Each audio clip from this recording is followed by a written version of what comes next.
Quero começar esse devocional com uma verdade que é comum a muitos irmãos, mas é incomum a muitos que se dizem cristãos.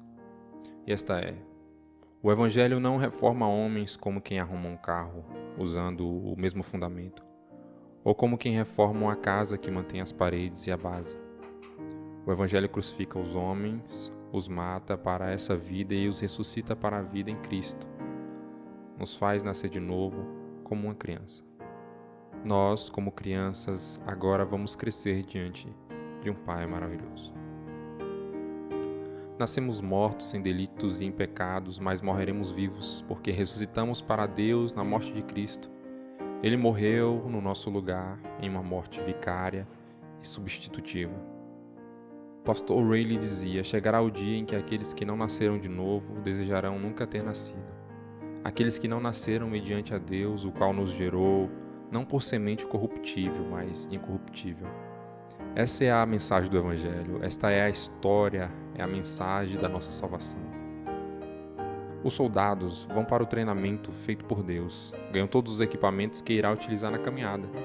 Deus o prepara, o capacita, o instrui e o encoraja, e entrega em suas mãos aquilo que os anjos desejavam, a autoridade de anunciar as boas novas. Mas há um fato que não podemos esquecer. No meio desses soldados existem muitos infiltrados que carregam falsa paz travestida de verdade. E existem muitos outros soldados que confundem as suas missões ao longo da jornada.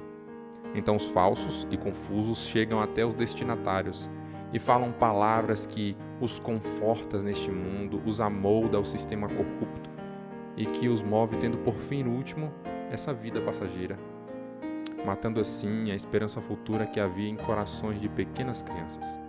Elas nunca nasceram de novo, nunca nascerão novamente. Infelizmente, as crianças se alegram com as mensagens desses monstros. Naturalmente, as crianças amontoam para si falsos doutores, falsos tutores e adquirem para si uma falsa paz. Os mensageiros da verdade pregam e dão a sua vida pela pregação da verdade.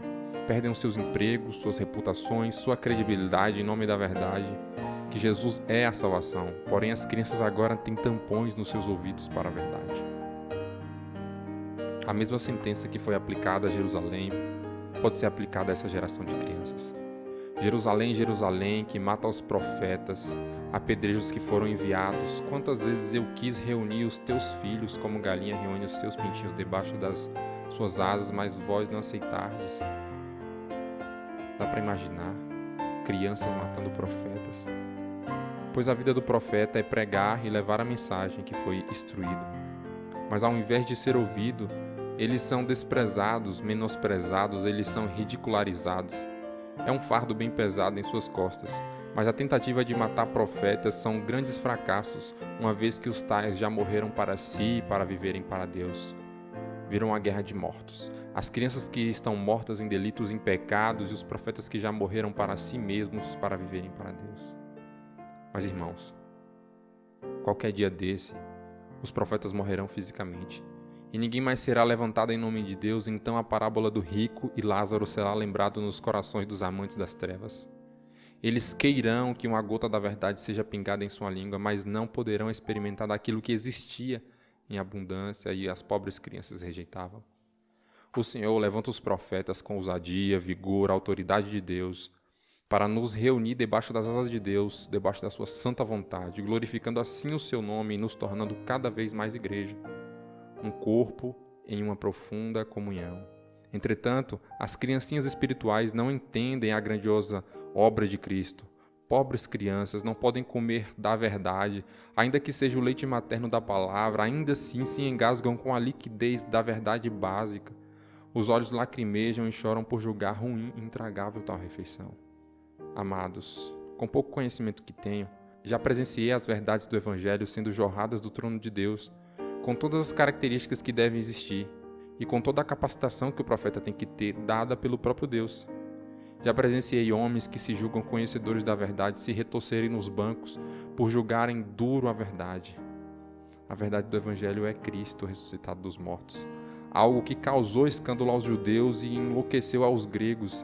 E os mesmos efeitos deste passado terrível encontramos em muitos que se dizem cristãos. Os judeus amavam a lei, mas não as praticavam.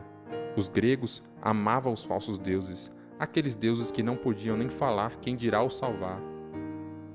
As inclinações no coração de muitos com relação ao pecado continuam. Trocaram apenas a roupagem e o nome, mas continuam vis e destrutivas. Jesus disse que as suas ovelhas conhecem a sua voz.